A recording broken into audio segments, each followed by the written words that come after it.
The Madi do not ask where they belong. They ask to whom, to what land their footprints cling, to which voice their heartbeat answers.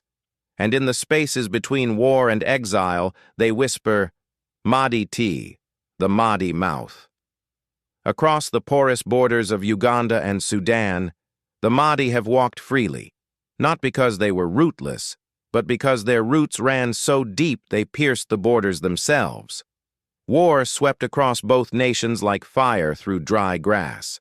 But the Madi moved, not scattered, but scattered like seeds, carried by wind, always seeking the memory of home. Once, their villages flourished in southern Sudan. Now, many of those homes belong to others, strangers whose own wars pushed them here. The Madi do not mourn with anger. They carry memory like a sacred gourd, worn but full. Their language, Madi T, survives not on paper, but in story, in lullaby, in quiet evening greetings passed from mouth to mouth across generations. They call themselves Madi. The apostrophe in the name is not decoration. It holds a sound, a breath inward, a silent implosion. It is the pause between being lost and being found. But being Madi is not only about the tongue that speaks.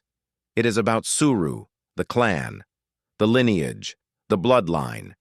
To know your Suru is to know the stories that shaped your spirit.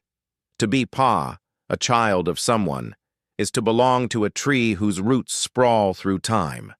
And yet, love is guarded by law. One cannot marry their own. Yet one must marry among those who understand Madi T. This is the paradox of identity, the need to keep the fire burning without ever letting it consume itself. The Madi walk on land that remembers them. Even when flags change, even when borders blur, even when others live in homes once called theirs. They are a people who carry the map within, drawn not in ink, but in story, spoken not in noise, but in breath. So next time you hear Madi T, know this. You are not simply hearing a language. You are listening to the mouth of a people who have crossed borders without ever losing their name.